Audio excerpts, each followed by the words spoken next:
दोस्तों, study with चंदन के YouTube channel में आप लोगों का बहुत बहुत स्वागत है। दोस्तों, आज हम बायोलॉजी का सेकंड वीडियो लेकर आए हैं। इस वीडियो में आप लोगों को जीव जन्म कैसे करते हैं इस पाठ के पूरे बहुविकल्पीय प्रश्न बताऊंगा।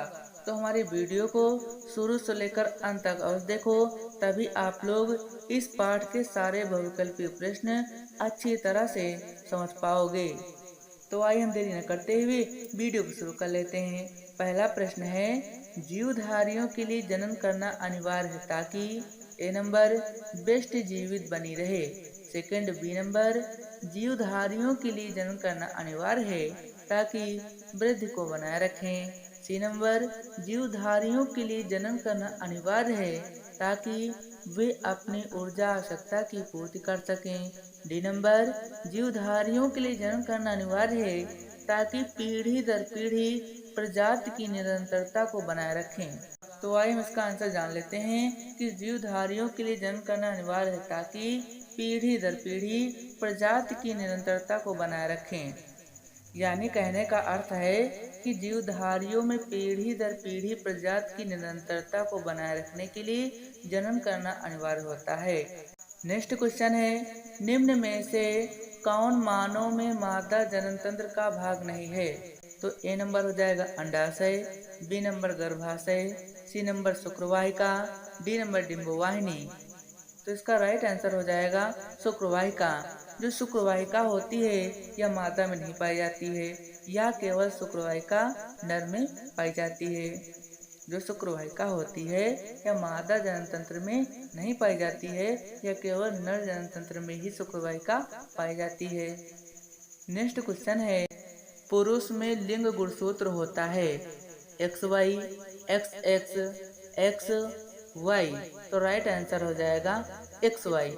पुरुष में एक्स वाई गुणसूत्र होते हैं और मादा में एक्स एक्स गुणसूत्र होते हैं, जबकि पुरुष में एक्स वाई और मादा में एक्स एक्स गुणसूत्र होते हैं। यानी मादा में डबल एक्स होते हैं और पुरुष में एक्स वाई गुणसूत्र होते हैं। तो इसका आंसर हो जाएगा पुरुष में एक्स वाई गुणसूत्र होते हैं। नेक्स्ट है, परिवार नियोजन की स्थायी विधि है। फर्स्ट, गर्भ निरोधक गोलियां, सेकंड, निरोध का प्रयोग, C number vasectomy, D number गर्भ समापन यानी गर्भपात। जिन भी मित्रों को इस क्वेश्चन का आंसर पता है वे कमेंट में अवश्य बताएं। तो इसका राइट आंसर हो जाएगा कि परिवार नियोजन की स्थायी विधि है वैसेक्टोमी। वैसेक्टोमी जो है यह परिवार नियोजन की स्थायी विधि है। अब आइए हम वैसेक्टोमी का कारण जान लेते हैं कि आखिर परिवार नियोजन की स्थायी विधि वैसेक्टोमी ही क्यों है। तो आइए हम जल्दी से जान लेते हैं कि जो यह वैसेक्टोमी है यह पुरुष के ऑपरेशन से संबंधित है।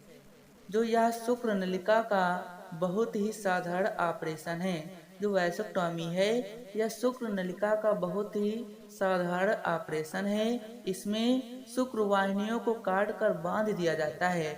यानी जो पुरुष में शुक्र नलिका होती हैं उनको काट दिया जाता है और काट कर बांध दिया जाता है। इसके उपरांत गर्भधारण का भय नहीं रहता है। यानी जब शुक्र वाहिनियों को काट दिया जाता है और काट कर बांध दिया जाता है तो शुक्राणुओं का आदान प्रदान होना बंद हो जाता है। यही कारण है कि परिवार नियोजन की स्थायी विधि वैसेक्टोमी है। अगला प्रश्न है, निम्नलिखित में कौन सा रोग यौन संचारित नहीं होता? पहला सिफिलिस, दूसरा हेपेटाइटिस, तीसरा HIV यानी एड्स, चौथा गोनोरिया। गोनोरिया को हम सुजाग भी कहते हैं। तो इस प्रश्न का राइट आंसर हो जाएगा हेपेटाइटिस, क्योंकि हेपेटाइटिस एक विषाणु जनित रोग है जिसका संचारण यौन संबंधों द्वारा नहीं होता। अगला प्रश्न, पुरुषों में वृषण कोष के भीतर स्थित होते हैं क्योंकि इससे सहायता मिलती है। फर्स्ट, मैथुन प्रक्रिया में, शुक्राणु बनने में, युग्मकों के सुगमता से स्थानांतरण में, उपरोक्त सभी। यानी इसमें से कौन सा ऑप्शन सही है? जिन भी दोस्तों को इस प्रश्न का आंसर पता है वे कमेंट में अवश्य बताएं।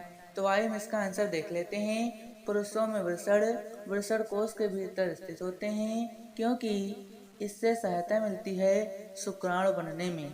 क्या आपने कभी सोचा है कि जो पुरुषों में वृषण होते हैं वे हमारे शरीर के बाहर क्यों होते हैं? क्या आप जानते हैं कि पुरुषों में वृषण शरीर के बाहर क्यों होते हैं? इसका क्या कारण है? तो आइए हम इसका कारण जान लेते हैं कि पुरुषों में वृषण शरीर के बाहर क्यों होते हैं। तो पुरुषों में वृषण शरीर के बाहर वृषण कोश में स्थित होने से इनका तापमान शरीर से लगभग 2 से 3 डिग्री सेल्सियस कम बना रहता है। इससे शुक्राणु निर्माण में सहायता मिलती है। यानी जो वृषण होते हैं हमारे शरीर के बाहर इसलिए होते हैं ताकि शुक्राणु निर्माण में सहायता मिले। यानी हमारे शरीर से लगभग 2 से 3 डिग्री सेल्सियस कम रहता है। यानी जो वृषण का तापमान रहता है यह हमारे शरीर से लगभग 2 से 3 डिग्री सेल्सियस कम रहता है। यही कारण है कि वृषण हमारे शरीर के बाहर होते हैं, क्योंकि शुक्राणु निर्माण में सहायता मिलती है।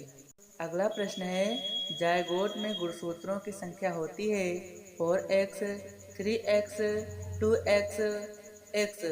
तो सही आंसर हो जाएगा कि जायगोट में गुणसूत्रों की संख्या 2x होती है। अगला, निषेचन के बाद पुष्प का कौन सा भाग फल में बदल जाता है? पुंकेसर, वर्तिका, अंडाशय, बीजांड। तो राइट आंसर हो जाएगा अंडाशय। अगला प्रश्न, एक पुष्प के स्त्री केसर के मध्य भाग को क्या कहते हैं? वर्तिकाग्र, वर्तिका, अंडाशय, बीजांड। तो राइट आंसर हो जाएगा वर्तिका। एक पुष्प के स्त्री केसर के मध्य भाग को हम वर्तिका कहते हैं। अगला प्रश्न है, मुकुलन पाया जाता है प्लेनेरिया में, हाइड्रा में, लीशमानिया में या इन सभी में? तो राइट आंसर हो जाएगा मुकुलन हाइड्रा में पाया जाता है। नेक्स्ट, पुष्प के कितने भाग होते हैं? 3, 4, 5, 6। तो राइट आंसर हो जाएगा पुष्प के 4 भाग होते हैं। अगला प्रश्न, पौधों में कायिक प्रवर्धन के लिए कौन सा भाग अधिक अनुकूल है? तना, पत्ती, जड़, प्रकलिका। तो राइट आंसर हो जाएगा प्रकलिका। अगला प्रश्न, पराग कणों का परागकोश से वर्तिकाग्र तक स्थानांतरण कहलाता है परागण, अंडोत्सर्ग, निषेचन या इनमें से कोई नहीं? तो राइट आंसर हो जाएगा परागण। अगला प्रश्न, द्विनिषेचन विशेष लक्षण है जंतुओं का, आवृत बीजी पादपों का, अनावृत बीजी पादपों का या शैवालों का? तो राइट आंसर हो जाएगा कि जो द्विनिषेचन विशेष लक्षण है यह आवृत बीजी पादपों का है। अगला प्रश्न, पराग नलिका में नर युग्मक की संख्या होती है 1, 2, 3 या 8? तो राइट आंसर हो जाएगा पराग नलिका में नर युग्मक की संख्या 2 होती है। नेक्स्ट, अलैंगिक जनन मुकुलन द्वारा होता है अमीबा में, ईस्ट में, प्लाज्मोडियम में या लीशमानिया में? तो राइट आंसर हो जाएगा अलैंगिक जनन मुकुलन द्वारा होता है ईस्ट में। अगला प्रश्न, परागकोश में होते हैं बाह्यदल, अंडाशय, अंडक या परागकण? तो राइट आंसर हो जाएगा परागकोश में परागकण होते हैं।